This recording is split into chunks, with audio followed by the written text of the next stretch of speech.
something I always like to remember is that no matter how cloudy and dark it is, the sun is always resting behind the clouds. And that's just a good metaphor for life, right? Sometimes it looks very dark, your relationships, your job, your home, your health, whatever it is, just always know that the sun, the light, is behind what's covering it, right? And what's covering it sometimes is so thick that you can't even imagine or start to think about the light or the sun. And that's when you start to lose your ways, right? And things can really spiral downwards. But when you remember that, hey, it will get better, this too shall pass, that's when you can really start making decisions that actually help you get towards that light sooner. As you guys know, each and every day I'm bringing you somebody brand new for 2 minutes, and today's guest is going to discuss how you can possibly get rid of coronavirus.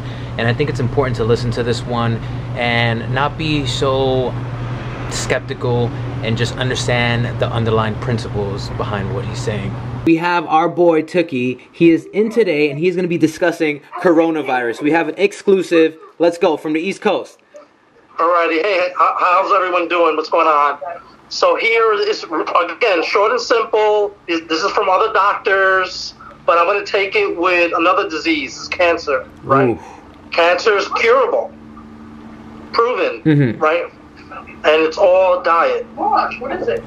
So now, get rid of your sodas, get rid of your coffees, get rid of your beers, because it's all blood levels. And I think the same thing, if you take the same concept, you can get rid of coronavirus.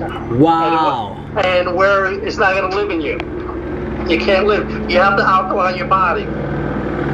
So our body, let's make it a visible line here, right?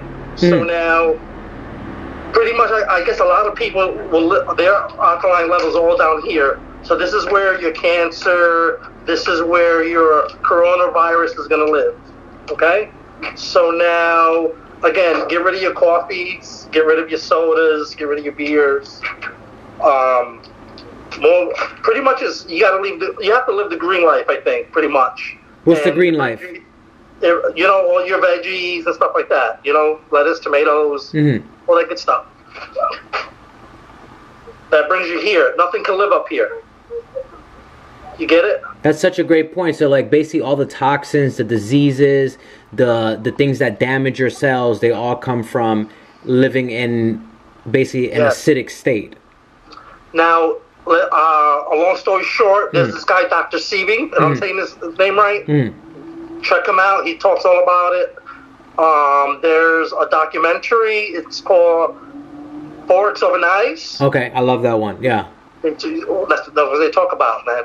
So let me ask you a question. So all this information is already out there. What do you think prevents people from actually making the change? One, people don't do it or they don't believe in it.